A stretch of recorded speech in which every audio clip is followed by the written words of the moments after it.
Hello student, अब next जो हम देखेंगे वो है संधारित्रों के संयोजन में संचित ऊर्जा। अर्थात जब हम संधारित्रों का संयोजन करते हैं, जब हम उनको श्रेणी क्रम में जोड़ते हैं या समांतर क्रम में जोड़ते हैं, तो दोनों ही स्थिति के अंदर उनकी संचित जो ऊर्जा, अभी हमने फॉर्मूला निकाला था ऊर्जा का कि संधारित्र में संचित ऊर्जा U का ये फॉर्मूला होता है या तो half Q square upon C या हाफ CV स्क्वायर या हाफ QV। इस तरह से संधारित्र में संचित ऊर्जा को हम लिख सकते हैं। तो संधारित्र में जो संचित ऊर्जा है उस पर क्या प्रभाव पड़ता है, तो संधारित्रों का जो संयोजन होता है वो भी हमने देखा भी था कि दो प्रकार से हो सकता है, या तो श्रेणी क्रम संयोजन होता है या वो होता है समांतर क्रम संयोजन। तो दो प्रकार का संधारित्रों का संयोजन हो सकता है, श्रेणी क्रम संयोजन या समांतर क्रम संयोजन। तो दोनों ही संयोजन जब हम करते हैं तो उसमें संचित ऊर्जा पर क्या प्रभाव पड़ता है, अर्थात जो उसकी कुल संचित ऊर्जा है वो श्रेणी क्रम में जोड़ने पर तो कैसे होगी और समांतर क्रम में जोड़ने पर कैसे होगी, वो हम अभी निकालने वाले हैं। तो जब संधारित्रों का श्रेणी क्रम संयोजन करते हैं तो उसमें क्या चीज समान रहती है, तो उसमें आवेश समान रहता है। क्या समान रहता है?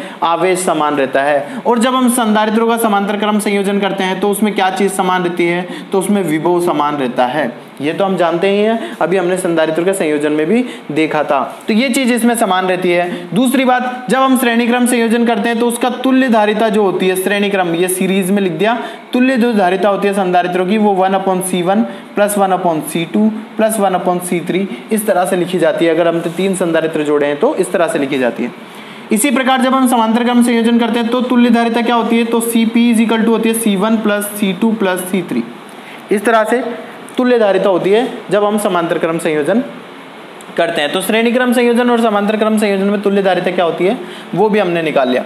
अब हम बात करते हैं इसकी संचित ऊर्जा की। तो संचित ऊर्जा U लेनी है हमको। तो संचित ऊर्जा के हमारे पास कितने फॉर्मूले हैं? 3 फॉर्मूले हैं। तो श्रेणी क्रम संयोजन में हम कौन सा फॉर्मूला काम में लेंगे, तो देखो फॉर्मूला कौन सा काम में लेना है उसके लिए ध्यान में रखो।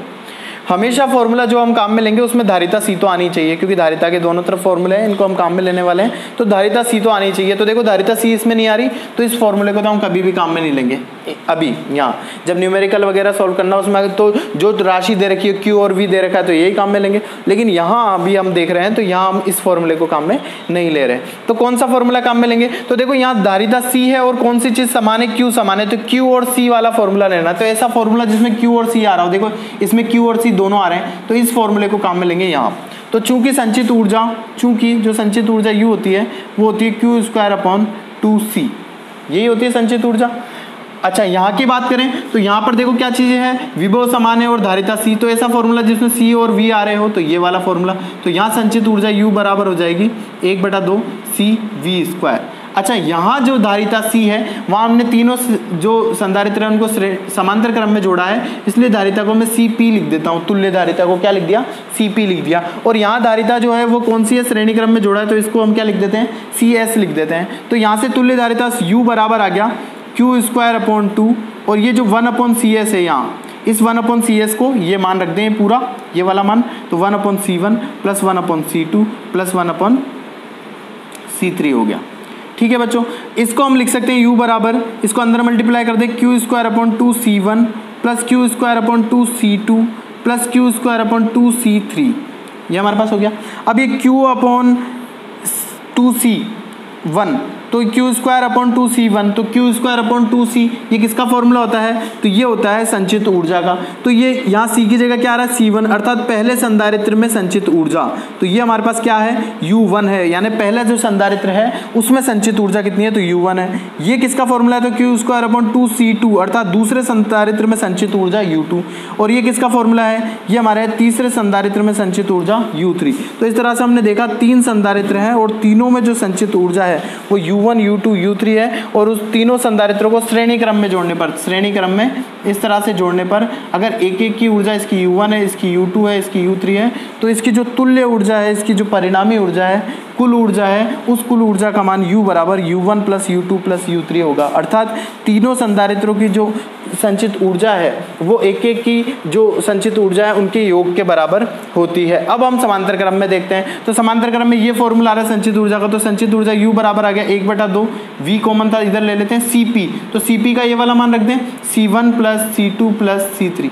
अब हम क्या करें, इसको अंदर मल्टीप्लाई करें तो ये हो जाएगा 1/2 C1 V square plus 1/2 C2 V square plus 1/2 C3 V square. ठीक है। अब 1/2 CV², 1/2 CV², ये किसका फॉर्मूला है? संचित ऊर्जा का। और C की जगह क्या आ रहा है? C1, अर्थात पहले संधारित्र में संचित ऊर्जा। तो ये हमारे पास आ गई U1 प्लस 1/2 C2V², अर्थात दूसरे संधारित्र में संचित ऊर्जा U2 प्लस 1/2 C3V², अर्थात तीसरे संधारित्र में संचित ऊर्जा U3।